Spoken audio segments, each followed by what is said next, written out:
10 in your town, and we're in Worcester, and we have two fine folks, and I'll say they're fine folks with a capital F, Katelyn, Flint, and Kevin, Shea. How you guys doing today?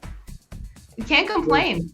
Yeah, we're doing great, Rob. That's good. I'm feeling the good vibes right now. And since we're talking about Worcester, I want to hear about some Worcester vibes. We're going to start off with you, Katelyn. What's your connection to Worcester? So I was born in Worcester. I lived there when I was younger before my family moved right nearby to a town called Holden. And I just have a lot of relatives that still live there and a lot of fond memories from that city. And Kevin, good memories, bad memories, in between. What kind of memories we got of Worcester?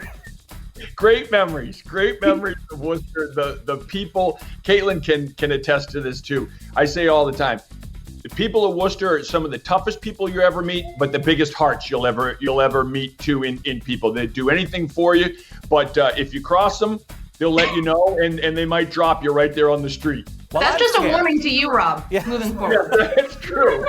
In Worcester, Katelyn, do you have what's your favorite memory? Any top times in the old Worcester? I was fortunate enough to live right next to or nearby both sets of grandparents, equally in walking distance from my house, right in the Burncoat neighborhood. And so my childhood memories are from Worcester, going to their house, learning how to ride my bike in Worcester, just growing up there as a kid. I moved there in 1997, and I've been either there or now I live in Holden, like where Katelyn grew up to, which is just on the border of Worcester, just to the north of it.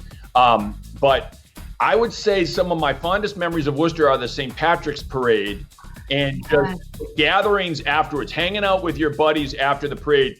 And Katelyn and I have talked about this before, but long before MMA was popular and before it was an official thing, there were UFC fights going on off the street in the Worcester St. Patrick's Parade, non-sanctioned fight, and they would go, and many times it was probably just a family fight between the Riley family. You'll appreciate this, Rob. 16 kids.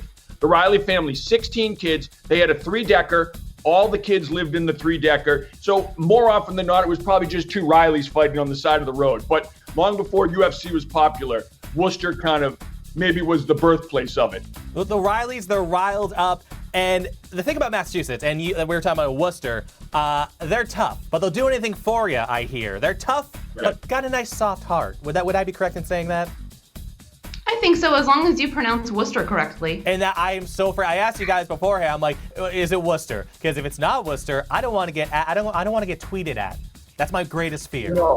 No, and if you just got tweeted at, then you'd be thankful that it was just tweeting at and not someone knocking on your door saying, "Hey, Rob, come on out. We got to talk." I can't fight a Riley. I haven't been to the gym. You do not want to fight the Rileys. Yeah, you don't want to fight the Rileys. Well, all right, guys, I'm gonna take you all the way down to memory lane. We got some aerial footage of Worcester, and I don't want Rileys at my door. I want to be pronouncing this right, but we're gonna get through it. So first off, let's start the footage now. What am I looking at here, guys? This is kind of the center of where it all happens, right? This is City Hall, downtown Worcester. This is where, obviously all the city politicians work out of, and also one of the areas I think, Kevin, changed most dramatically since I was in Worcester. That whole downtown area around Front Street, it looks completely different than it did, 2 decades ago. Oh yeah, completely there by the common behind City Hall. Certainly it's a much different area. Now you're looking at Holy Cross, you're looking at Fit Field, the football field, the baseball field, Fit and Field as well. And, people from Worcester, everyone remembers the 80s and the football team in the 80s, Gordy Lockbaum, a 2-time Heisman Trophy finalist. And the stadium would be packed. There were cars parked on 290 to watch the games. It was really cool. Doug Flutie played his final game there. His final regular season game there. A helicopter took him to New York. Right after the game, it landed on Holy Cross's campus to take him to the Heisman Trophy presentation. So a lot of history, and this is looking more at the College of Holy Cross. Which I think of note, especially the last few months during this pandemic, we talk a lot about Dr. Anthony Fauci. I think it's interesting to point out, Kevin, he graduated from Holy Cross. Is that right? Yeah, he's a Holy Cross graduate. So a lot of famous alums. Tommy Heinsohn, who just recently passed away, played his basketball and went to Holy Cross. Bob Cousy went to Holy Cross. Holy Cross won the NCAA basketball tournament in 1947. They won the NIT tournament, which at the time was even bigger than the NCAA tournament in 1954.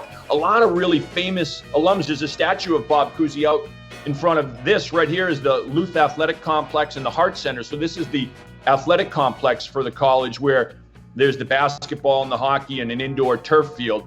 Here's the DCU Center. And Katelyn, I'm sure your first concert was here, maybe when it was the Centrum. Mine was, it was Rush in the mid-'80s.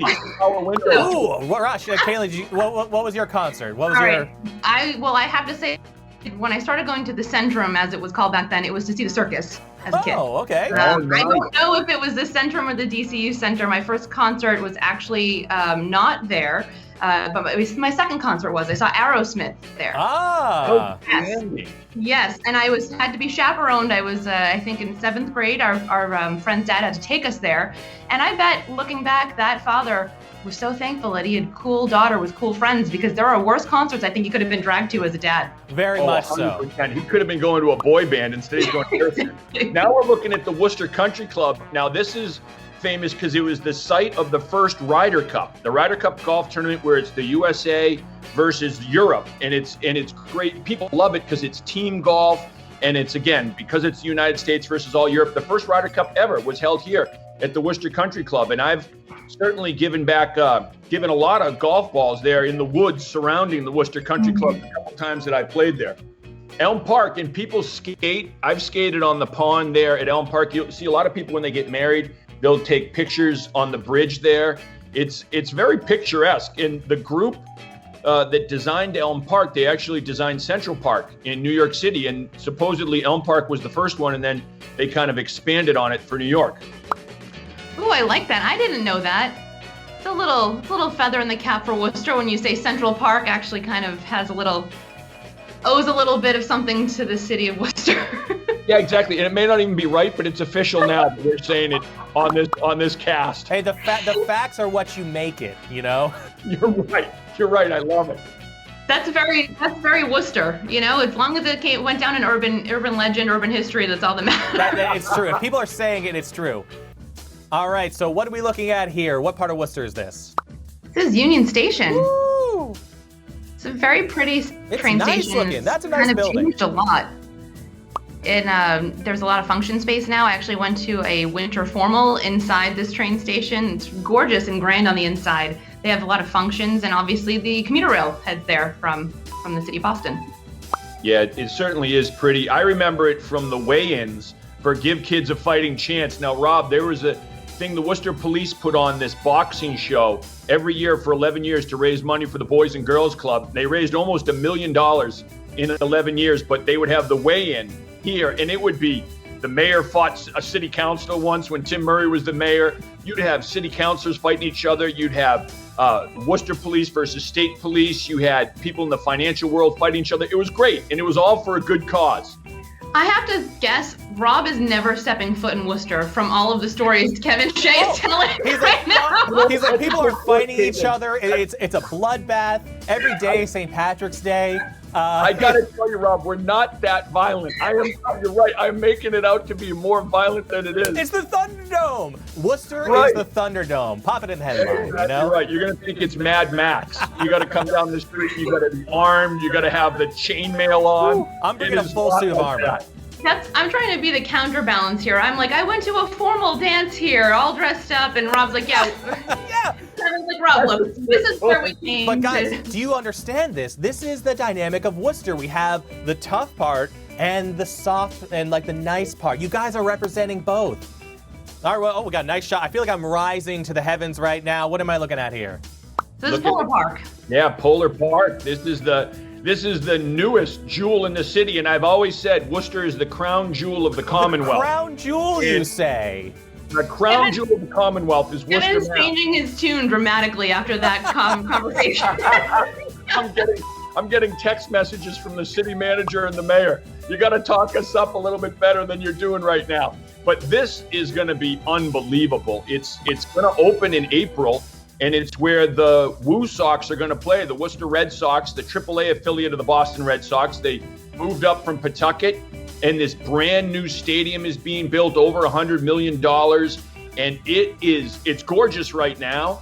And when it's all done, this is going to be unbelievable because you're going to have people coming from all over just to see the stadium and to watch the team play as well, because these guys are one step away from playing at Fenway Park. Yeah, and not far from there, just to put this all together into one nice bow.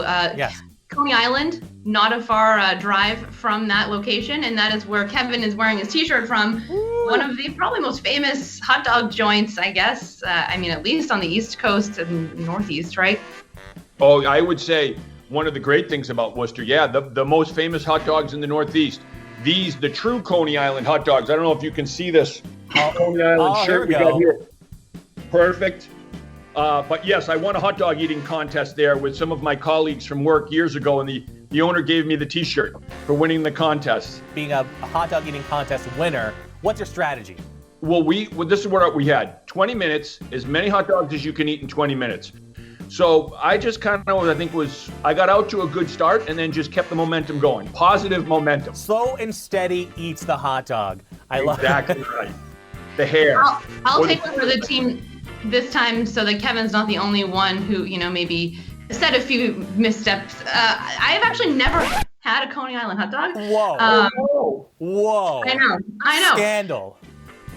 So I'm probably going to get lots of tweets. You're probably going to at me from anyone in that area. But I will say it's because I grew up with Hot Dog Annie's. I don't know if you know Hot Dog Annie's. Out in Spencer, they have a barbecue hot dog and some secret sauce that apparently my family has been devoted to for many years. But the people in Worcester will say Coney Island is the real deal. Now, Coney Island has a different sauce because it's a meat sauce. It's kind of more like a chili sauce. And that's what they're famous for. And they're smaller hot dogs. They still have like the school lunch milks, the small little milks. Oh, yeah. But you go in there, Rob, you could order 6 or 8 and eat them no problem. If I were to go to Worcester, and let's say I've never been, where do you take me? Where's the first place to say, hey, this is what Worcester represents, besides a drunken brawl outside of the parade? We can stay on the bar theme, but maybe I would direct you to Shrewsbury Street, and there's a ton of, it's kind of like a restaurant row right now, tons of restaurants. Like I said, I haven't lived in Worcester for a very long time, but I have eaten in Worcester and had a cocktail in Worcester in recent years, and Shrewsbury Street's a great place to do that. Yeah, Katelyn's right. If you bring new people to Shrewsbury Street, there's something for everyone. That all different types of restaurants and bars, and it's really nice. And they've done a lot even just to upgrade that. Well, that's great. Well, thank you so much for joining me. I'm excited to visit. I'm scared to visit, but you know what? I think all in all, you can't say that Worcester's boring. No. Nope. Not at all.